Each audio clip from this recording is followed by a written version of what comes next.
Hola, buenos días, ¿cómo están? Soy Ani Torres, fundadora de este grupo Aprendizaje Libre, Natural, Amoroso, Feliz y Creativo. Hoy tenemos con nosotros a Ainhoa Rodríguez Olmo, que nos va a hablar del tema El don de las mujeres, recupera tu poder personal a través del ciclo menstrual.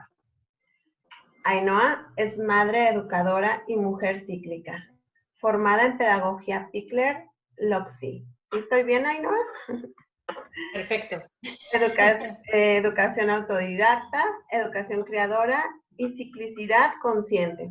Y desde hace 9 años se dedica a acompañar a niños, madres y padres y educadores desde el respeto a cada proceso de vida, como a mujeres en cualquier momento vital en el proceso de reconexión con su naturaleza cíclica. Actualmente trabaja como facilitadora de charlas, cursos y talleres y también como asesora en preparación de ambientes para el aprendizaje autónomo.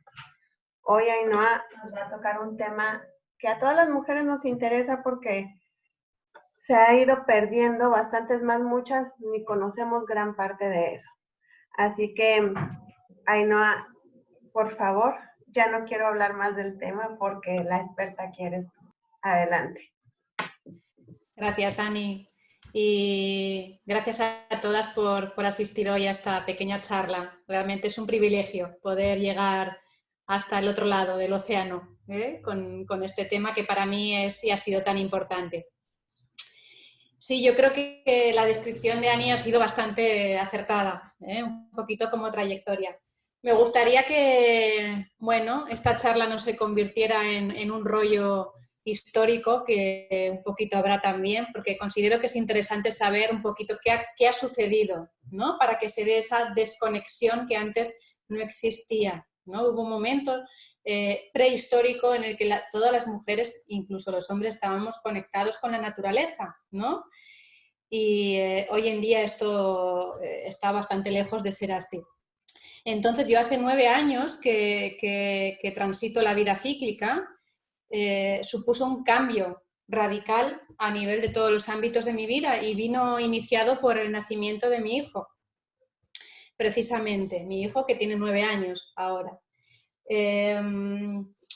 Lo que ocurrió fue que tras un embarazo maravilloso, sin ningún tipo de problema, yo viví un parto muy, muy traumático, un parto muy interferido, muy intervenido, ¿no?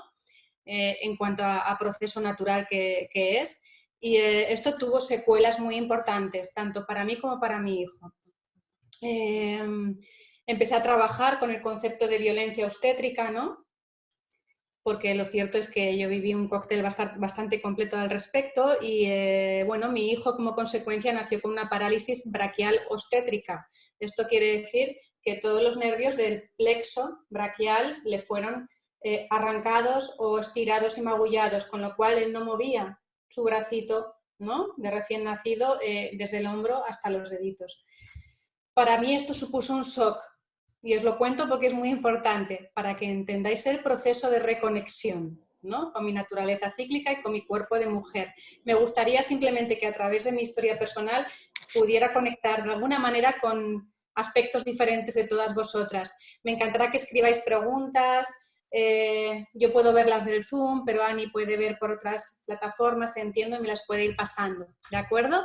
Me podéis interrumpir siempre que así lo queráis. De hecho, hace esto más natural y más vivo. Bueno, pues este nacimiento tan doloroso de mi hijo y este parto tan difícil supuso, como os dije, como os digo, un cambio radical en mi vida. Me rompí en 1000 pedazos, tuve que soltar toda mi vida en aquel momento y volver a comenzar. De ahí empecé a desarrollarme profesionalmente en 2 ámbitos, ¿no? El respeto por los ritmos en la infancia. De ahí me especialicé en esa pedagogía Pikler-Loxi, especialmente en la libertad de movimiento, la importancia de la libertad de movimiento en la infancia, la calidad de los cuidados y cómo afecta esto al resto de etapas vitales, incluso la vida adulta. Por otro lado, comencé un trabajo muy grande de autoconocimiento, de autoexploración femenina, que me llevó a conocer a mujeres que sí que habían conectado hacía tiempo con sus cuerpos de mujer, con su naturaleza cíclica y vivían la menstruación de una manera muy especial. Así que decidí formarme, hacer ese camino. Me formé en ciclicidad consciente a través de Mujer Cíclica, que es una web española que os recomiendo a todas, y con Miranda Gray a través de la bendición del útero, One Blessing. Luego hablaremos un poquito de ello. Hoy el tema educativo que me apasiona también lo dejaremos, no da tiempo, tal vez en otra ocasión, ¿no? Podamos hablar de ello, y nos vamos a centrar en el aspecto femenino que yo considero que es vital para todo lo demás en la vida, ¿sí? Entonces, para ello había pensado en 5 ítems, ¿no? Para hacer un repaso de qué es lo que ha ocurrido, ¿no? Cómo podemos reconectar otra vez con nuestra sabiduría cíclica, con nuestra salud, y de hecho utilizarlo para crear la vida que queremos para nosotros y ser buenos referentes también para nuestras hijas e hijos. A mí me gusta contar parte de mi investigación, ¿no? Esa investigación que comenzó hace 9 años. Sí que os diré, antes de terminar con este tema, por si alguna ha quedado preocupada, a través de la libertad de movimiento, mi hijo recuperó la movilidad de su brazo, sí que vivió 2 operaciones quirúrgicas, pero dejándole a él en juego autónomo, en actividad autónoma y en libertad de movimiento absoluta, con un papel del adulto muy claro de acompañamiento, él fue avanzando y evolucionando de manera brutal, hasta el punto de que con solo 1 añito y medio, Ibai, mi hijo, tenía una motricidad desarrollada perdonad, tengo una mosca aquí que no sé qué hacer con ella. una motricidad muy desarrollada, incluso en relación con los niños sanos de su entorno, ¿sí? Así que él está muy bien y, como os digo, esta es otra historia que si os apetece os contaré en otro momento. Bueno, fruto de mi investigación descubrí varias cosas. Primero, que existió una cultura matrística, no matriarcal. ¿Sí? Esto es importante. Matriarcal, si lo ponemos en relación a patriarcal, supondría una superioridad de la mujer sobre el hombre. Pero esto no se dio, ¿vale? Por eso se llama cultura matrística. La cultura matrística era una cultura matrifocal y matrilineal. Esto quiere decir que el eje de la vida social y familiar era la mujer, y matrilineal significa que el linaje era materno, ¿sí? En aquel tiempo no existía el pater, no había padre. Esto no quiere decir que la figura masculina no tuviera valor, ni mucho menos. Simplemente había claridad en cuanto a los roles. ¿Vale? La sexualidad era bastante espontánea y promiscua, y también hubiera sido difícil en algunas épocas saber realmente quién era el padre, pero la figura de padre no existía. Sin embargo, todos los hombres cuidaban de las criaturas del grupo, de la tribu. Entonces, durante esta época matrística, y hablamos desde hace 20.000 años a 6.000, 5.000 años antes de Cristo, surgieron culturas realmente avanzadas. Eran culturas en conexión con la naturaleza, no se apropiaban de ella, convivían, ¿no? La madre tierra sustentaba a todas y a todos en armonía. No había armas, no existía la guerra, ¿no? Todo era comunal, lo mío es tuyo, lo tuyo es mío, aquí nada falta a nadie. En el caso de Europa y la vieja Europa, que es donde existían estas culturas matrísticas, y también en gran parte de Latinoamérica, lo que ocurrió aquí fue que llegaron los pueblos bélicos indoeuropeos, ¿no? Estos pueblos adoraban a un dios o a muchos dioses masculinos, entre ellos el de la guerra. Hubo un periodo de transición, tras el cual las culturas matrísticas quedaron sometidas por las culturas patriarcales y bélicas. Todo esto se puede ver y se puede investigar y encontrar en un montón ya de documentación, estudios, libros, etcétera, que dan a conocer los resultados, hablamos de decenas de miles de excavaciones, ¿sí?, que dan muestra de esa cultura matrística. Bueno, lo más importante es que en aquel tiempo la mujer estaba conectada con su naturaleza cíclica, con su sabiduría, con la naturaleza. Había armonía entre los sexos, no había lucha. No había concepto de propiedad privada, eso llegó con el patriarcado. Sí que hubo un tiempo de transición en el cual las sociedades, las culturas matrísticas trataron de luchar y de sostener, no perder ese modo de vida, pero bueno, finalmente se perdió. Sí que es cierto que todavía hoy en la maternidad consciente se ven resquicios de aquella época. Lo que ocurre es que nuestros niños, los que tienen la suerte de crecer y vivir en ambientes matrísticos, digamos, maternales, luego cuando salen a la vida laboral se encuentran otra vez con el patriarcado en estado puro, con esa competencia, esa competitividad, ¿no? Que lleva un poquito a poner en contraste estos dos mundos, pero todavía podemos observar y vivir parte de esa matrística. Entonces, ¿qué ocurrió? Pues que con el patriarcado se perdió esta conexión. La mujer pasó a ser más un objeto de... era propiedad, ¿no?, del hombre. Surge el pater y los hijos también pasan a ser del hombre. Esta anulación de la mujer supone un montón de patologías que hoy en día vivimos y muchas de ellas muy normalizadas. Sobre esto hablaremos también un poquito, ¿sí?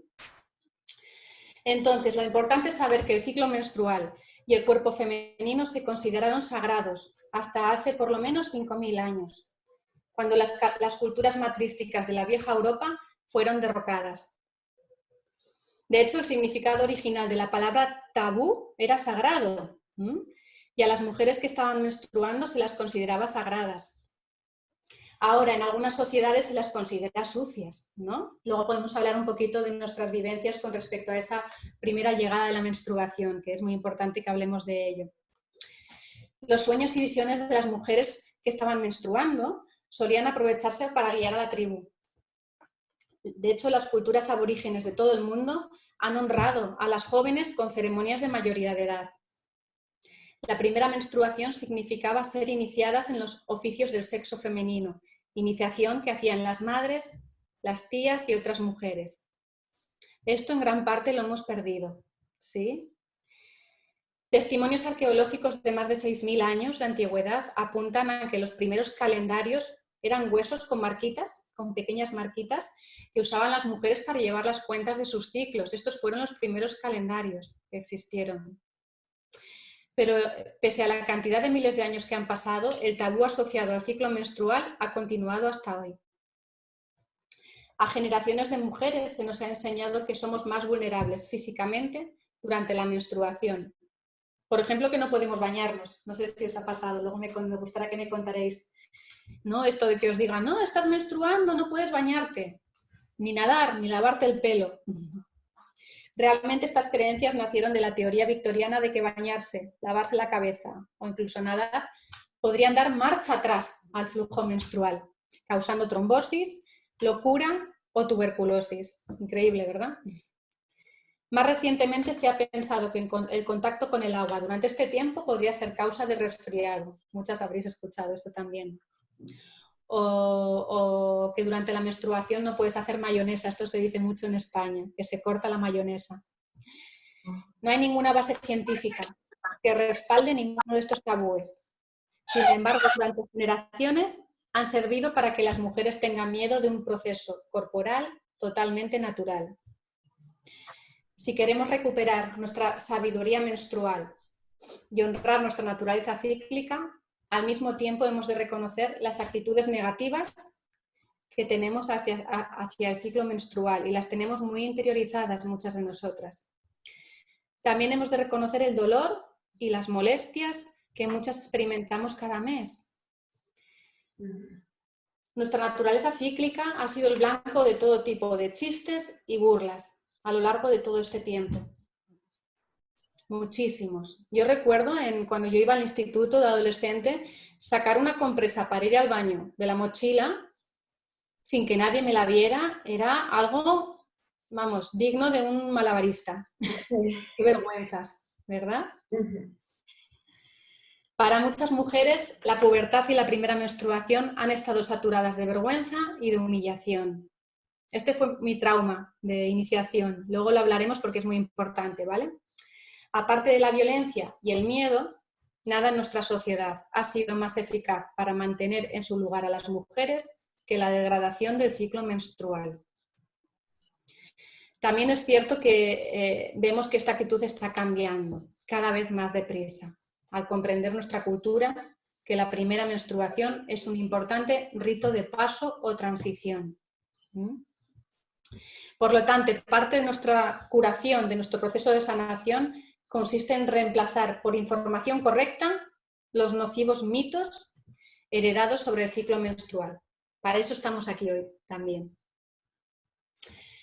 La mayoría de las chicas hoy en día aprenden lo referente al ciclo menstrual de una forma aséptica y clínica, sin respeto por su cuerpo femenino y mucho menos por su sexualidad. Rara vez se habla de cómo están relacionados su cuerpo y su sexualidad con el ciclo menstrual, y está totalmente relacionado. Antes, a muy pocas niñas se les presentaba la menstruación como un rito positivo de paso para otra etapa de su vida. Cada vez esto está cambiando más. Además, cada vez más niñas reciben la información desde que nacen prácticamente, no la información, sino un esquema corporal sano. Yo recuerdo que a mí nunca me dijeron que yo tenía una vulva, tenía vagina, ¿no? Pero esa zona externa que tenemos que comenzar a mirar y a mirar más y con mucho amor, porque ni siquiera la conocemos, eso es la vulva. Y a muchísimas mujeres ni siquiera se nos nombra. ¿Por qué? ¿No?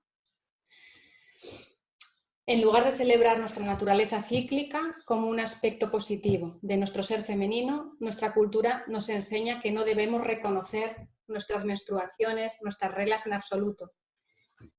No sea que vayamos a desatender las necesidades de nuestro marido y nuestros hijos.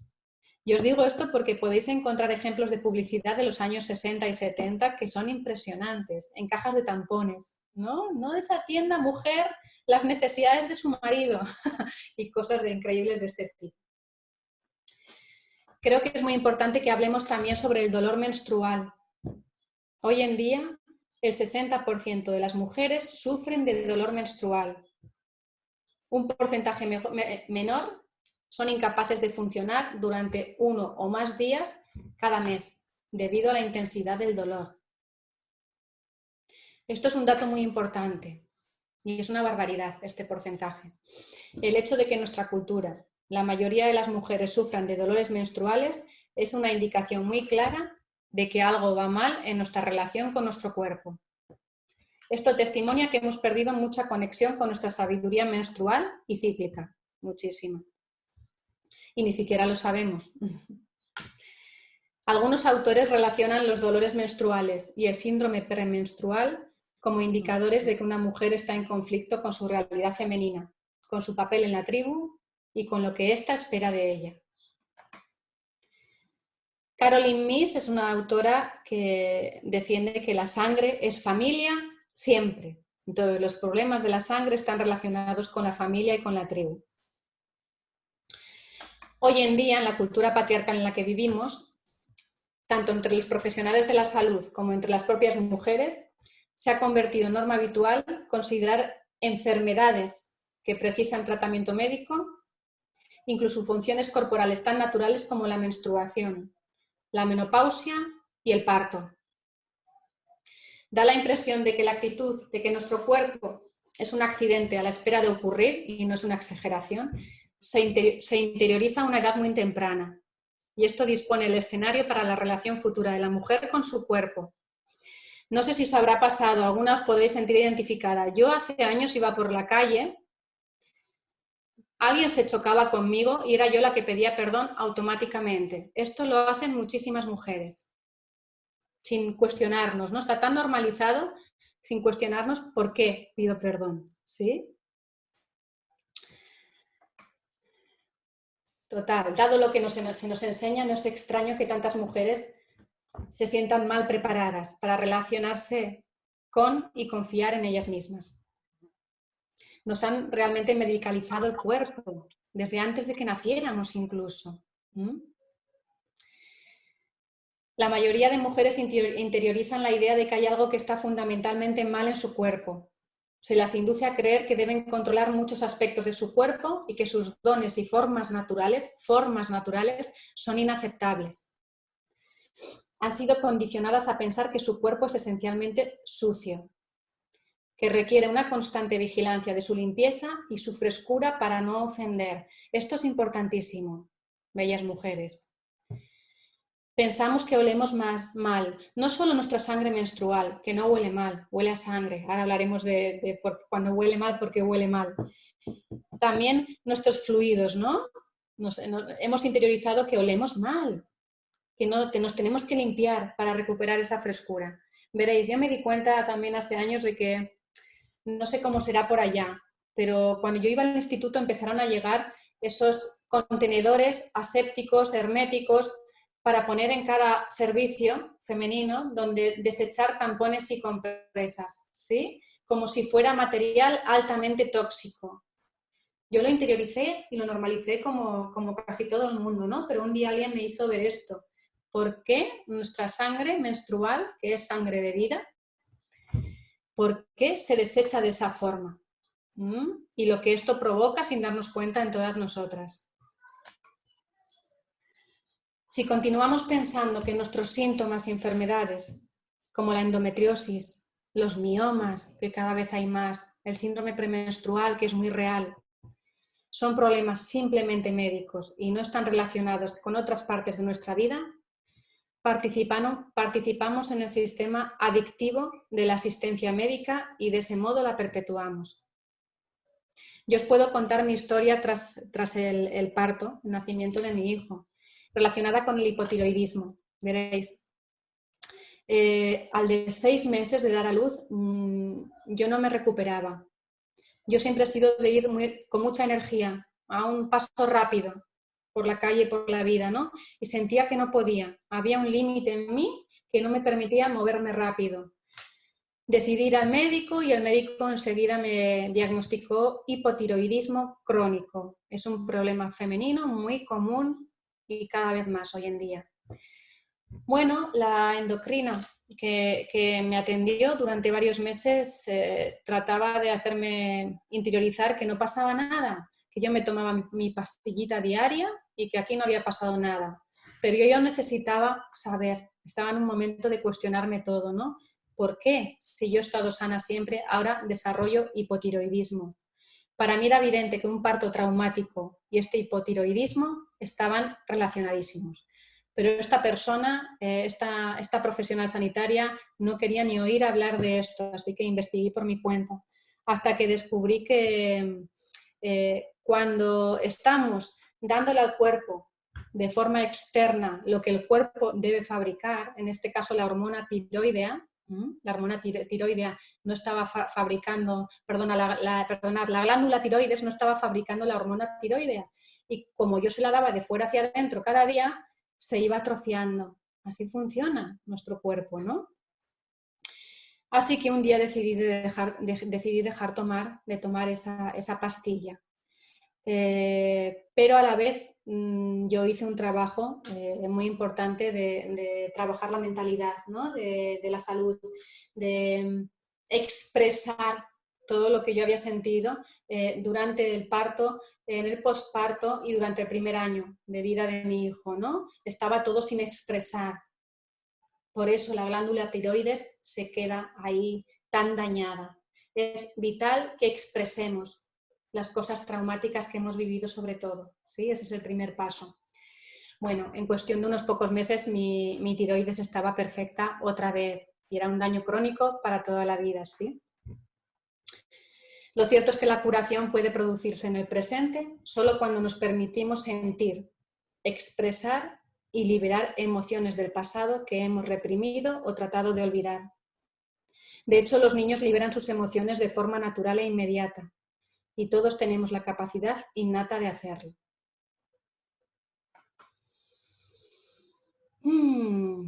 Vamos a pasar a hablar un poquito, para que no andemos agobiadas de tiempo, del ciclo menstrual, ¿sí? De reconectar con esa sabiduría cíclica. Veréis, una vez que comenzamos a valorar el ciclo menstrual como parte de nuestro sistema de orientación interior, comenzamos a sanar tanto en el aspecto hormonal como en el emocional. No cabe duda de que antes de la menstruación muchas mujeres se sienten más introvertidas justo antes de la menstruación y más conectadas con su dolor personal y el dolor del mundo. Esta es la fase premenstrual. Enseguida veremos por qué ocurre esto. Y es muy importante que no solo lo conozcamos, sino que lo aprovechemos. La fase de sanación. Muchas mujeres están también más conectadas con su creatividad y tienen sus mejores ideas antes de la menstruación. Si bien es posible que no las lleven a la práctica hasta más adelante. En esto consiste el ciclo menstrual y las 4 energías que se mueven en él. Ahora lo veremos en detalle. El síndrome premenstrual es una consecuencia de no respetar la necesidad de subir y bajar como las mareas. A nuestra sociedad le gusta la acción, de modo que con frecuencia no respetamos nuestras necesidades de descansar y reponernos durante la menstruación. Haríamos muy bien en recordar que todas las funciones corporales tienen una fase activa, yang, ¿no? Es esa fase masculina, y una fase receptiva, o yin, que es más femenina. El corazón se contrae durante la sístole y envía sangre a los vasos sanguíneos. El intervalo entre contracción y contracción del corazón, llamado diástole, es igualmente importante. Ahí está el equilibrio. Sin la apropiada relajación durante esta fase, sufre el sistema cardiovascular por exceso de esfuerzo. Y lo mismo vale para nuestra vida y durante nuestro ciclo menstrual. Subir y bajar como las mareas. El ciclo menstrual nos enseña la necesidad de inspiración y expiración en los procesos de la vida. En la asamblea lunar de las aborígenes norteamericanas, las mujeres que estaban menstruando se reunían para renovarse y soñar juntas. Y de ahí salían estimuladas y también llenas de estímulos para los demás. No sé si habéis oído esto de que cuando las mujeres conviven, se alinea su ciclo y menstruan a la vez. No. Esto ocurre a menudo. Cuando convives con una mujer o pasas mucho tiempo con una mujer, aunque no convivas con ella, el ciclo menstrual se alinea y se comienza a menstruar a la vez, se crean sinergias. Realmente creo que la mayoría de los casos de síndrome premenstrual, y los hay muy graves, desaparecerían si todas las mujeres modernas abandonaran sus deberes durante un par de días cada mes. Y otra persona incluso les llevara la comida. Tenemos mucho que cambiar ahí. También creo que es importante entender lo que significa estar desconectada, ¿vale? Estar desconectada significa perder el contacto con la realidad material. Y material deriva de mater, de madre. Estamos desconectadas de la madre. O con el mundo instintivo, natural o espiritual. En general se suele decir que una persona está desconectada cuando vive más en su cabeza que en su cuerpo. Y de esto peca nuestra sociedad de hoy en día bastante. Por otro lado, os puedo contar muchas experiencias mías, pero me gustaría que conectarais con experiencias vuestras, ¿no? ¿Cuántas veces habéis comenzado una dieta, como yo, con el firme propósito de llevarla a cabo y la hemos dejado en unos pocos días? ¿O cuántas veces me habré apuntado al gimnasio con la convicción de esta vez sí que sí, lo conseguiré, y según pasaban los días o las semanas, sentía como esa convicción decaía, ¿no? Obligándome a abandonar, no sin antes sufrir frustración y decepción, ¿no? Y además nos autoflagelamos, nos culpabilizamos. También hoy en día, con todos los métodos de coaching y desarrollo personal que tenemos a nuestro alcance, de todas formas, ¿no? A través de Internet, tomamos la decisión de cambiar algún aspecto de nuestra vida, reconducirla, y nos comprometemos con un plan de acción específico, pero algo pasa que a otros les funciona y a mí no. No sé si os ha pasado. La autoestima decae en estos casos muchísimos. ¿Todo eso es por la desconexión, Ainhoa? Dime. ¿Todo eso que estás nombrando ahorita es por la desconexión que hay entre nosotras mismas? El problema es que todos los métodos de coaching, todos los métodos de acompañamiento que existen hoy en día, que tienen cosas muy positivas, absolutamente ninguno, tiene en cuenta lo que nos diferencia a las mujeres de los hombres, que es la ciclicidad. Entonces, si estos métodos, cualquiera de ellos, lo tuvieran en cuenta, podemos coger sus herramientas, las diferentes herramientas que nos proponen, ponerlas o implementarlas en el momento del ciclo adecuado, en el momento adecuado del mes, y sería un éxito. Es tan sencillo como esto. Ahora lo vamos a ver. ¿Sí? Entonces, se trata de reconectar con nuestros cuerpos, con nuestra ciclicidad de forma consciente, y después puedo coger todo lo que la vida me trae, la información, el conocimiento tan importante, ¿no? Y utilizarlo a mi favor, no en mi contra. De eso se trata.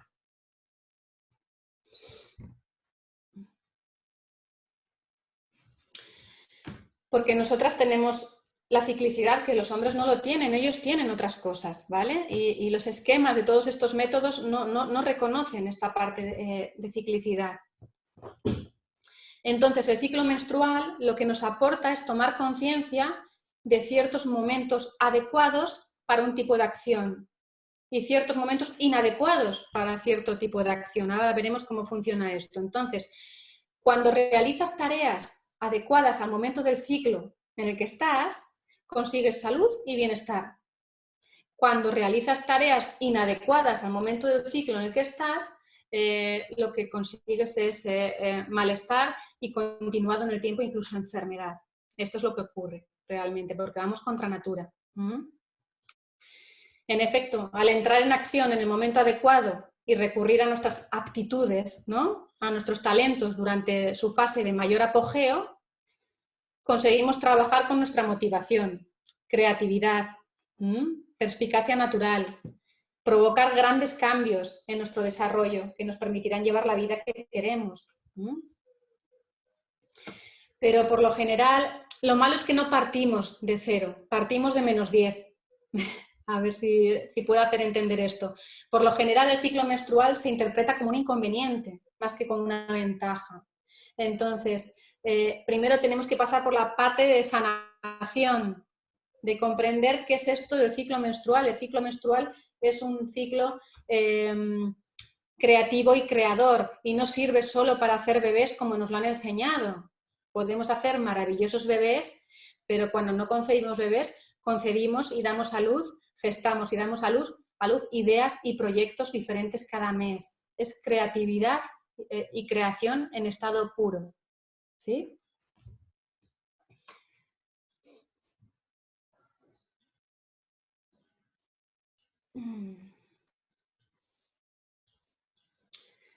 Luego además está nuestro mundo empresarial o profesional, que no nos lo pone nada fácil a las mujeres, ¿no? Porque este mundo también ignora nuestra naturaleza cíclica por completo. Se nos obliga a ser lineales, igual que los hombres, cuando no somos esto, ¿vale? Digamos, a mí me gusta explicar que los hombres avanzan, ¿no?, en forma de una línea recta, constante, y las mujeres avanzamos en forma de espiral. En esta espiral avanzamos, parece que retrocedemos un poquito para coger impulso y volvemos a avanzar en espiral, ¿sí?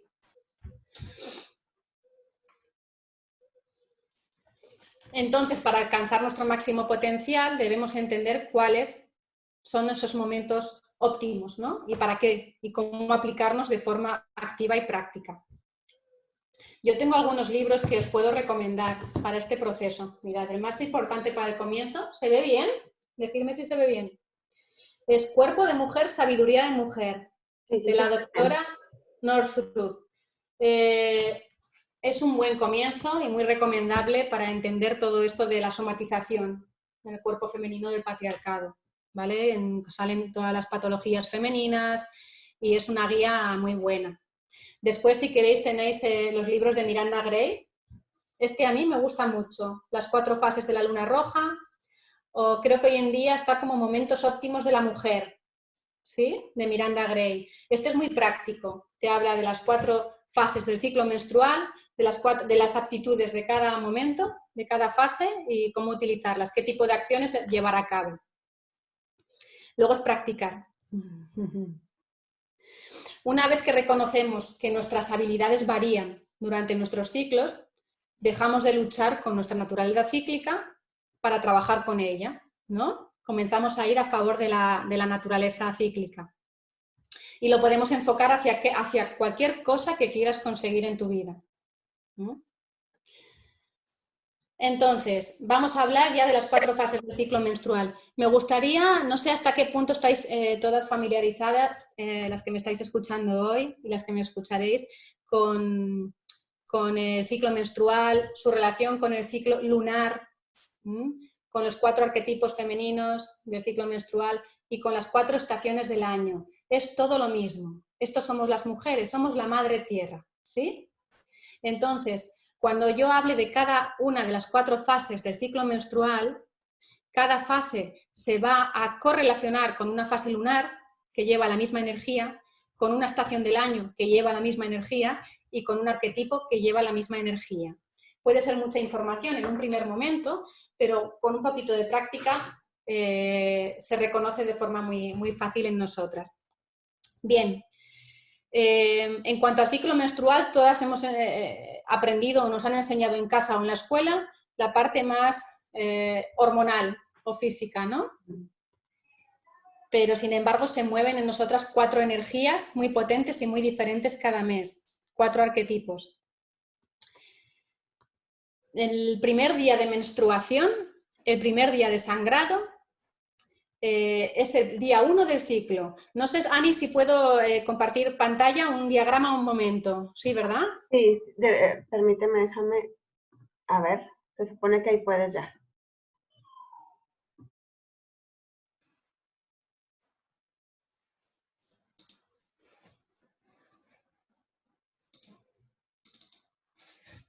Vale.